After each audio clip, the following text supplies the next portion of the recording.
అల్లూరు సీతారామరాజు జిల్లాలో విష జ్వరాలు కలకలం రేపుతున్నాయి. ఏజెన్సీ ప్రాంతాల్లో పసిపిల్లల నుంచి వృద్ధుల వరకు పెద్ద సంఖ్యలో ప్రజలు జ్వరాల బారిన పడుతున్నారు.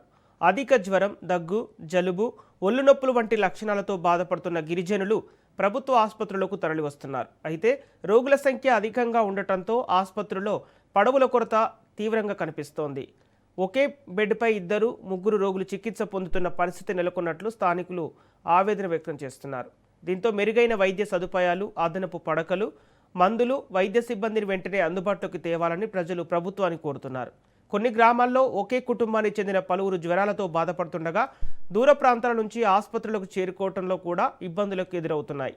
గ్రామంలో వైద్య శిబిరాలు ఏర్పాటు చేసి తాగునీటి పరిశుభ్రత, పారిశుద్ధ్య చర్యలు, దోమల నివారణపై ప్రత్యేక దృష్టి సారించాలని గిరిజనులు విజ్ఞప్తి చేస్తున్నారు.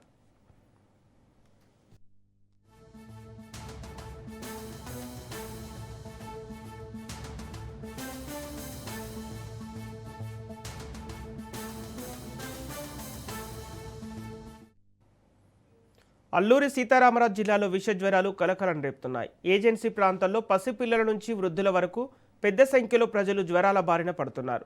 అధిక జ్వరం, దగ్గు, జలుబు, ఒళ్ళు నొప్పులు వంటి లక్షణాలతో బాధపడుతున్న గిరిజనులు ప్రభుత్వ ఆసుపత్రులకు తరలివస్తున్నారు. అయితే రోగుల సంఖ్య అధికంగా ఉండటంతో ఆసుపత్రుల్లో పడకల కొరత తీవ్రంగా కనిపిస్తోంది. ఒకే బెడ్డుపై ఇద్దరు, ముగ్గురు రోగులు చికిత్స పొందుతున్న పరిస్థితి నెలకొన్నట్లు స్థానికులు ఆవేదన చెందుతున్నారు. దీంతో మెరుగైన వైద్య సదుపాయాలు, అదనపు పడకలు, మందులు, వైద్య సిబ్బందిని వెంటనే అందుబాటులోకి తేవాలని ప్రజలు ప్రభుత్వాన్ని కోరుతున్నారు. కొన్ని గ్రామాల్లో ఒకే కుటుంబానికి చెందిన పలువురు జ్వరాలతో బాధపడుతుండగా దూర ప్రాంతాల నుంచి ఆసుపత్రులకు చేరుకోవడంలో కూడా ఇబ్బందులు ఎదురవుతున్నాయి.